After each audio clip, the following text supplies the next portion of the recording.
Halo, Cuko Christian di sini, dan pada pertemuan kali ini saya akan berbagi tentang materi port forwarding, NAT IP versi 4 troubleshoot, dan NAT untuk IP versi 6. Kita awali saja dengan port forwarding. Apa itu port forwarding? Port forwarding merupakan perluasan dari static NAT untuk mengatasi masalah yang muncul di dynamic NAT dan port address translation. Tepat. Kenapa? Router NAT tidak akan mengizinkan lalu lintas yang dimulai dari sisi luar. Pada dynamic NAT dan PAT, selalu harus diinisialisasi lalu lintasnya dari sisi dalam atau jaringan private yang menuju ke jaringan public. Hal ini tidak jadi masalah di static NAT karena satu IP public langsung dipetakan ke satu IP private. Tapi pada dynamic NAT dan PAT yang alamat IP-nya bisa berubah atau bahkan dipakai bersamaan, maka ini menjadi sebuah masalah kalau lalu lintas mau diinisialisasi dari sisi luar. Situasi ini bisa dipecahkan dengan menggunakan proses port forwarding. Router NAT bisa melakukan forwarding lalu lintas ke tujuan jaringan dalam berdasarkan nomor port tujuan dari paket yang diterima. Sebagai contoh di gambar di sini, kita anggap di sini ada awan untuk internet ya. Lalu ada klien dari sisi luar yang menggunakan alamat IP public. Di sini IP public. Yang ingin mencoba membuka koneksi ke server-server kita yang kategorinya ada di dalam IP private. Nah, karena ini diinisialisasi dari sisi luar, maka apabila sisi server kita, telnet server, FTP server, dan web server menggunakan dynamic NAT atau PAT, tanpa port forwarding tidak bisa dilakukan. Port forwarding akan memungkinkan user dari sisi internet, dari sisi luar, mengakses server internal menggunakan alamat IP public IP versi 4 tertentu dan nomor port tertentu. Alamat IP dari server internal sendiri dapat menggunakan IP versi 4 private. Sebagai contoh, di sini, pada ilustrasi yang kedua ini, point of sale server ada di jaringan 192.168.199, yang merupakan notabene ini alamat IP private, dan ada klien dari luar yang menggunakan alamat IP public atau sendirinya di balik NAT yang mencoba untuk membuka sesi koneksi ke sini. Jadi Soho router di sini akan melakukan proses forwarding ke POS server berdasarkan port tujuan.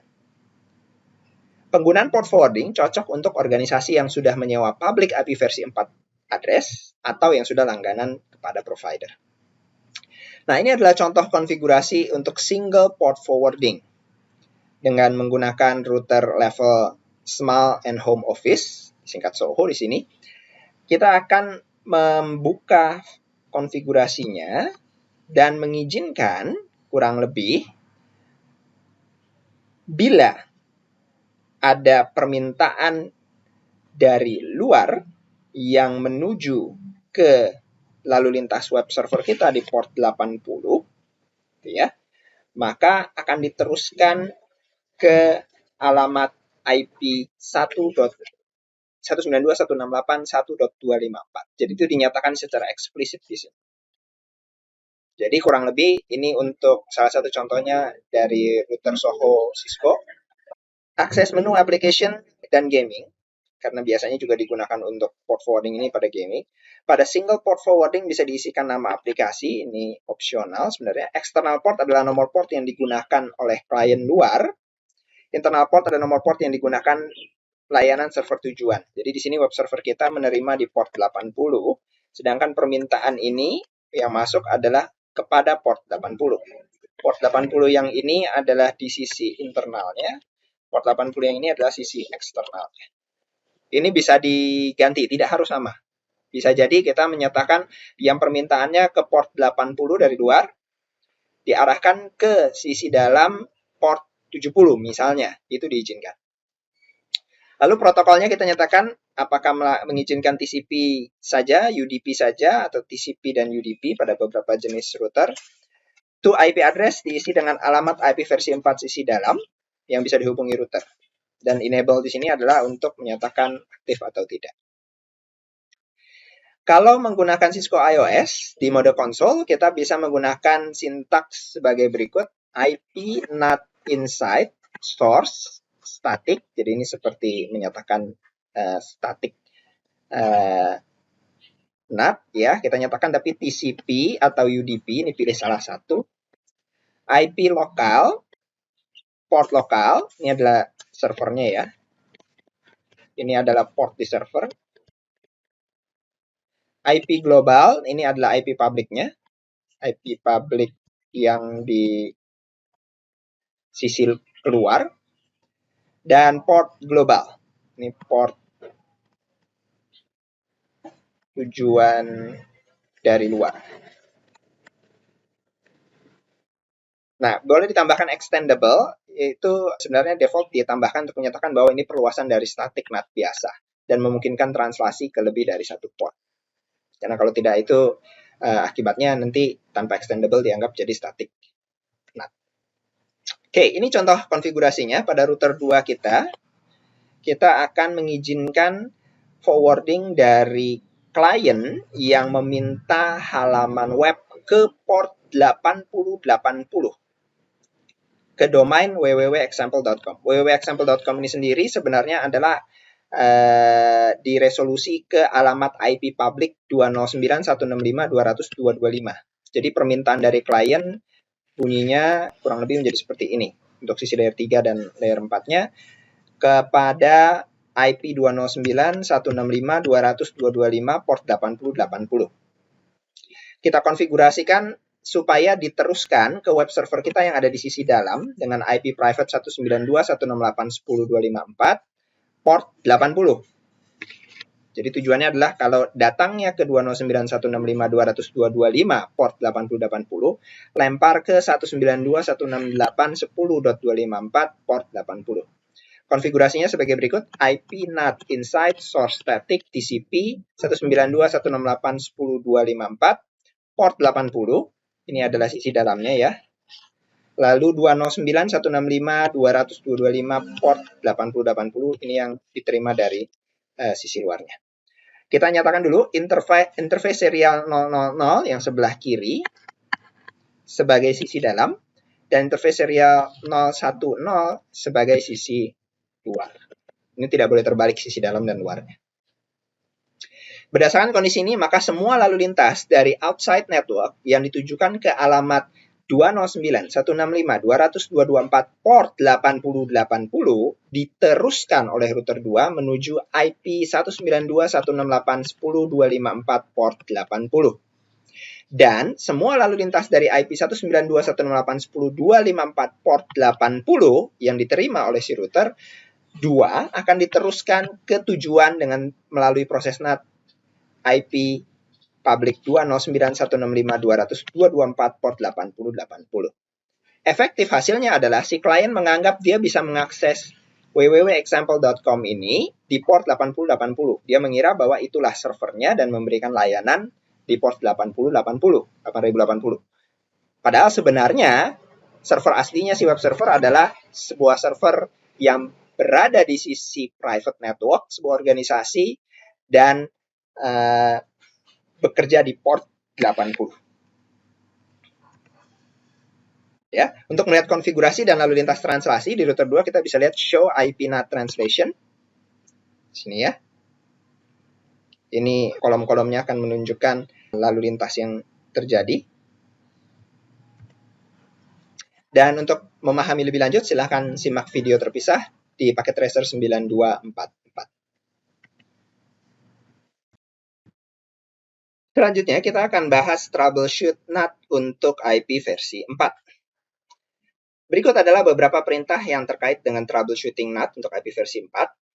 Kita menggunakan perintah-perintah ini, hasil outputnya yang kita baca dan coba kita pahami, kita analisis. Di antaranya adalah show IP NAT statistics, untuk melihat statistik resolusi NAT-nya. Show IP NAT translation, translasi yang sedang terjadi.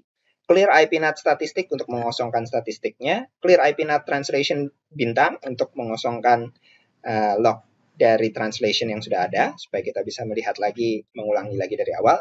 Debug IP NAT itu untuk menampilkan lalu lintas proses yang terjadi di proses NAT, ditampilkan ke layar. Show access list untuk melihat access list. Dan perintah informasi lain yang terkait konfigurasi alamat IP atau interface. Show access list dimasukkan ke dalam daftar perintah karena kesalahan konfigurasi access list juga bisa menggagalkan komunikasi NAT. Nah, ini adalah contoh output dari debug IP NAT. Perintah debug IP NAT dapat digunakan untuk verifikasi operasi fungsi NAT.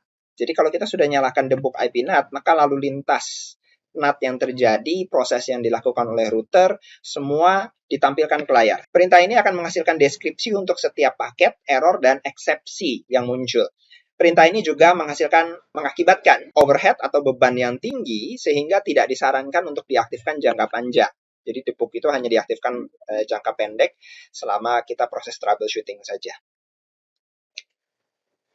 Ini sebagai contoh kita akan pilih satu barisnya dari sebuah record yang muncul di debug IP NAT.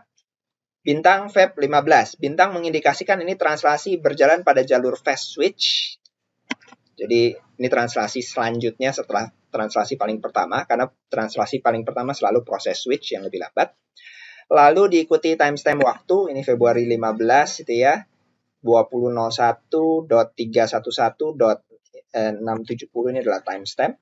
Lalu kita lihat di sini yang penting adalah, ini adalah terkait proses NAT-nya, dan ini, S. S ini adalah IP versi 4 sumber. 192.168.10.10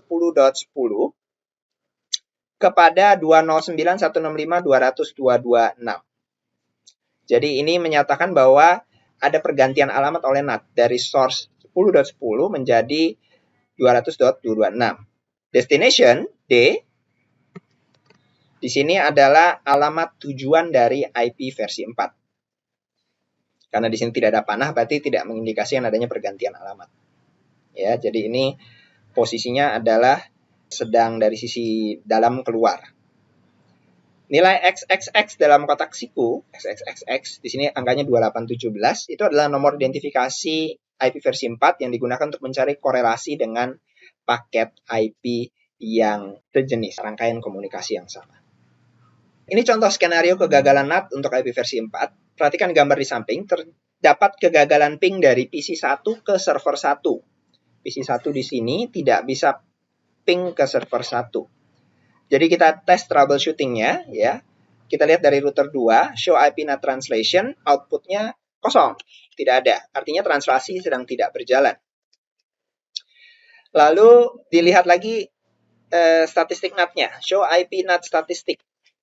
Total active translation 0, tidak ada. Peak translation 0, tidak ada. Kita lihat outside interface serial 000. Serial 000 dinyatakan ini adalah outside. Inside interface adalah serial 010. Yang ini inside. Berdasarkan konfigurasi ini, kita bandingkan dengan topologi dan rencana kita, ternyata ada kesalahan bahwa salah konfigurasi. Sisi dalam dan sisi luarnya salah dinyatakan. Padahal harusnya serial 000 di sisi dalam, ini inside network, dan serial 010 di sisi luar. Jadi perbaikan adalah dengan membalik interface sisi dalam dan sisi luar. Di sini yang diperbaiki masuk ke dalam interface serialnya, interface serial 000, lalu kita kosongkan dulu, no IP NAT outside, jadi tidak bisa langsung ditiban ya, dilepas dulu konfigurasi di outside-nya, baru dinyatakan dia IP NAT inside. Lalu interface serial 001, kita kosongkan atau bebaskan dulu settingan IP NAT inside-nya, baru diganti ke IP NAT outside.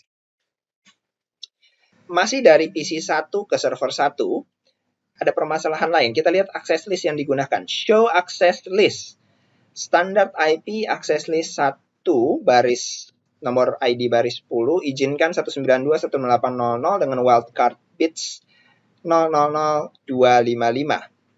Wildcard bits 000255 ini berarti kalau dikembalikan ke subnet mask adalah 255.255.255.0 atau prefix lainnya /24.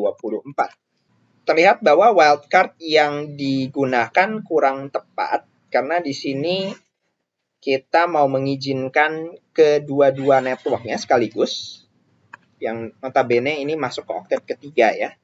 Jadi 192.168.10.0 dan 192.168.11.0. Jadi sebenarnya jaringan besarnya adalah 192.168.0.0.